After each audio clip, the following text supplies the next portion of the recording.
If you hate MrBeast, what I'm about to show you will seem unethical and like a clear abuse of fame for money. Technically, everyone watching this video has more money than me. And their bank account. MrBeast has spent years building the cleanest image on YouTube. He gives away houses, pays for surgeries, cleans oceans, and basically turns every video into a charity event with explosions. But Coffeezilla has now uncovered several crypto deals that tell a completely different story. Because according to his investigation, MrBeast's name was connected to 3 separate crypto projects, and all 3 allegedly ended with millions of dollars being sold, while regular buyers were left holding the bag. Once could be bad timing, 3 times start looking like a pattern. MrBeast sold about $200,000 worth of these tokens. And this is not coming from some random Twitter account with 12 followers and a MrBeast hate shrine. It is Coffeezilla. I mean, this guy has spent years following blockchain transactions, exposing crypto projects, and making influencers deeply regret ever discovering JPEGs. So when he says the money trail looks suspicious, people listen. And the first example goes all the way back to the peak of NFT insanity. In 2021, MrBeast began publicly talking about CryptoPunks. That alone was not unusual. Every celebrity on the internet was suddenly pretending cartoon profile pictures were the invention of electricity. But according to Coffeezilla, something else was happening behind the scenes. A fund connected to MrBeast reportedly entered the pre-sale of a related project called Super, investing around $100,000 before the wider public knew much about it. That early position reportedly gave the fund millions of tokens at a much lower price, and then MrBeast started publicly associating himself with the project. His audience saw one of YouTube's most trusted creators taking an interest, attention arrived, the price moved, and shortly afterwards, approximately $200,000 worth of tokens were allegedly sold. The timing is what makes this difficult to ignore. MrBeast replied to a promotional post with one word: super. Nothing dramatic, no massive advertisement, just enough to put the project in front of millions of followers. And according to Coffeezilla's timeline, within roughly 72 hours, the connected wallet had already sold the entire batch. Could that be coincidence? I mean, technically yes, but buying before the attention, promoting during the rise and selling immediately afterward is also what a pump and dump looks like from the outside. Quote, these investments were made and managed in consultation with industry experts to ensure full compliance with all appropriate rules and regulations. The wallet is not owned or managed by Jimmy, but rather a fund led by respected and sophisticated managers. The fund closely evaluated and scrutinized hundreds and hundreds of opportunities, which resulted in several investments. Some have been more successful, others less, and others still works in progress. The fund's investment strategies apply the same rigorous standards as many other experienced investors in the Once people noticed, MrBeast's team gave an explanation. They said the investments were handled by a professionally managed fund. The wallet was apparently not directly owned or controlled by Jimmy. Instead, unnamed experts supposedly researched hundreds of opportunities and made the investment decisions themselves. I mean, it sounds reassuring until you strip away all the PR language. The defense is basically, Jimmy did not do it, the fund did it.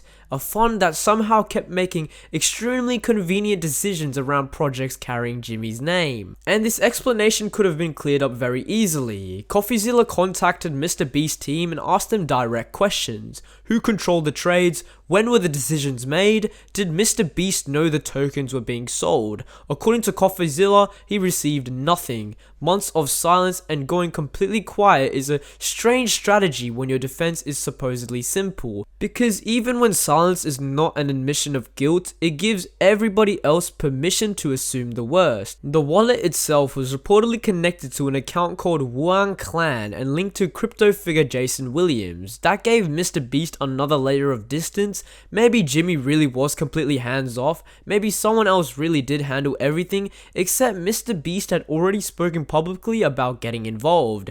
During an older podcast, he described joining a late night call with Logan Paul and Gary Vee and hearing the pitch for CryptoPunks and personally deciding to buy. That does not sound like somebody who had no awareness of what the fund was doing. You cannot publicly discuss the pitch, talk about buying, and then suddenly become a confused bystander when the selling starts. Gary Vee, just out of nowhere, just calls me and he's like, I got like 30 people to call, hop in. It'll be the best decision of your life, just get in. I was like, okay. I just joined the call. call, and I just see like Logan. There's like all these very successful people in this call. And Gary's just like, everyone shut the f up. Here's what you're gonna do, and you're gonna do it right now. You're all gonna buy a bunch of CryptoPunks. I was just so pulled by his like conviction that I bought a bunch. I had some that like 20-30x. So then I rolled the money into VFriends because Gary, same thing, called me. He's like, VFriends. I was like, I don't fucking know, but last time I made money, sure. So I basically sold them all and moved the money into VFriends. But Coffeezilla's strongest example was not Super, it was a token called Earn. This project was connected to an auction supporting Team C's MrBeast's massive ocean cleanup campaign. That matters because people were not simply investing in another random crypto token, they believed MrBeast's name and charity project gave it legitimacy. The auction was supposed to run for 2 months, but according to Coffeezilla, halfway through that auction, the connected fund began selling. Not a few $1,000s, around $2 million worth. Because regardless of your intentions, selling tokens within a month of your 2-month charity auction is wrong, stupid, and unethical? Yes, I think that as well. And this is where the fund did it excuse becomes much harder to accept. Even if MrBeast did not personally press the sell button, the token was gaining value because of his reputation. People trusted the project because they trusted him. They thought their money was connected to clean the ocean. Then the wallet connected to his fund allegedly sold during that exact event carrying his charity's name. That is not just questionable investing, that is using the trust generated by charity while somebody behind the scenes collects the exit money. Then there was XCAD. XCAD was built around the idea of creator tokens where audiences could invest in projects connected to major influencers, and two of the biggest names associated with the pre-sale were MrBeast and KSI. That created enormous excitement. Investors began imagining personal MrBeast or KSI tokens launching through the platform, and even though those tokens did not exist yet, the possibility alone was enough to drive attention and money into the project. Once again, MrBeast's name was doing the marketing. Nobody was investing because they had deep emotional trust in an unnamed financial manager. They were investing because it said MrBeast. The only reason we know MrBeast was in the presale is that there were several articles about it bragging about that fact. Once again, MrBeast's name was used to promote this instead of the fund itself.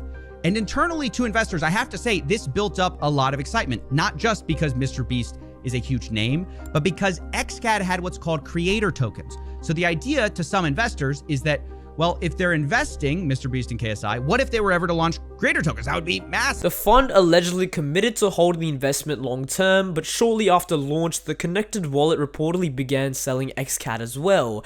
The project's founder apparently contacted the fund directly and warned that continued selling could damage MrBeast's reputation. According to Coffeezilla, the selling continued anyway, and by this point, the pattern becomes almost impossible not to notice. No one ever believes anything I say, so I mean, because they're like, you're a billionaire. I'm like, that's net worth. I have negative money right now. I'm borrowing money. That's how little money I have. Technically, everyone watching this video has more money than me in their bank account if you subtract the equity value of my company, which doesn't buy me McDonald's in the morning or whatever. And then MrBeast has the audacity to say he is broke. Like, I have not heard a statement as dense as this in such a long time, because this is not somebody choosing between rent and dinner. MrBeast controls one of the largest audiences and most valuable creator brands on earth. He did not need to squeeze extra money out of speculative tokens connected to fans who trusted him, which is exactly why all the allegations look so bad. If you love MrBeast, there will be an explanation at every turn and a scapegoat. But if you hate MrBeast, what I'm about to show you will seem unethical and like a clear abuse of fame for money. And that is really the point. Maybe MrBeast never personally executed a single trade. Maybe every decision came from fund managers. Maybe those managers made several unbelievably convenient mistakes. I mean, come on. But when you have MrBeast's level of influence, hiding behind a fund is not enough. His name moves markets. Fans did not buy because they trusted Wang Clan, Jason Williams, or some mysterious group of sophisticated professionals. They bought because they trusted Jimmy. And that influence creates responsibility. At minimum, it creates an obligation to answer basic questions when millions of dollars move through projects attached to your reputation. Instead, Coffeezilla says he received months of silence and the same fund explanation being used repeatedly. This exposes a pattern that MrBeast or his team have not properly explained. 3 projects benefited from his name, 3 reportedly involved early access, and 3 ended with connected fund selling while regular investors were left with tokens worth far less. Maybe that is just an incredible run of bad decisions from people managing his money, but come on bro, this is 3 times that this happened. Either way, disappearing whenever Coffeezilla asks questions is not making MrBeast look innocent as well, it is making the unanswered questions louder.